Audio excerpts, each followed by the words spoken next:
અરવલ્લી જિલ્લામાં ચાલી રહેલી નકલી કચેરી મામલે જીએસટીવીએ સવાલો ઉઠાવ્યા હતા, તેનો પડઘો સામે આવ્યો છે। નકલી કચેરીમાં સંડોવાયેલા તમામ દોષિતો સામે કાયદેસરની કાર્યવાહી કરવા તપાસનો ધમધમાટ ચાલી રહ્યો છે। આરોપી એચ.એન. રાઠોડ નામ પાછળ હોદ્દાનો ઉલ્લેખ કરવામાં નહીં આવતા જીએસટીવીએ સવાલો ઉઠાવ્યા હતા।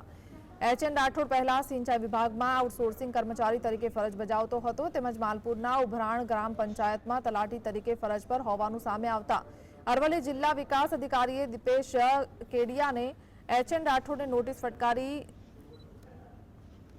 રૂબરૂમાં આવી ખુલાસો માંગવા કહ્યું છે।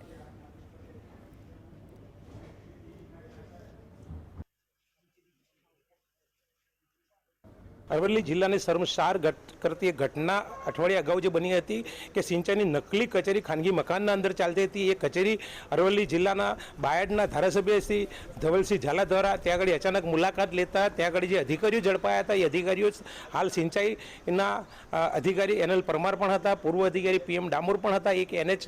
રાઠોડ કરીને કર્મચારી હતા જેની એ લોકોએ ત્યાં આગળ ઓળખ દર્શાવી નથી પંચનામા અંદર, પરંતુ મીડિયા દ્વારા સતત સવાલ કરવામાં આવ્યા હતા। જીએસટી પણ સવાલ કર્યા હતા ત્યારે જિલ્લા વિકાસ અધિકારી દીપેશ કેડિયા દ્વારા એને તાત્કાલિક ધોરણે 2 દિવસના અંદર લેખિત ખુલાસો કરવા માટે ઓફિસે બોલાવવાનું તેવડું કરવામાં આવ્યું છે। ત્યારે એ પોતે અરવલ્લી જિલ્લાના ઉભરાણ ગામના અંદર તલાટી કમ મંત્રી તરીકે ફરજ બજાવે છે એવું જિલ્લા વિકાસ અધિકારી જણાવી રહ્યા છે। અને આના અંદર તપાસના અંદર કોઈ પણ હશે કોઈને પણ છોડવામાં નહીં આવે અને આવનાર દિવસોના અંદર જે તપાસ જે ગતિથી જઈ રહી છે એવું લાગી રહ્યું છે કે જો તપાસ તટસ્થપણે થશે તો જે કર્મચારીઓ આના અંદર સંડોવાયેલા છે તમામ કદાચ જેલના સળિયા ભેગા પણ થઈ શકે એવું હાલ લાગી રહ્યું છે।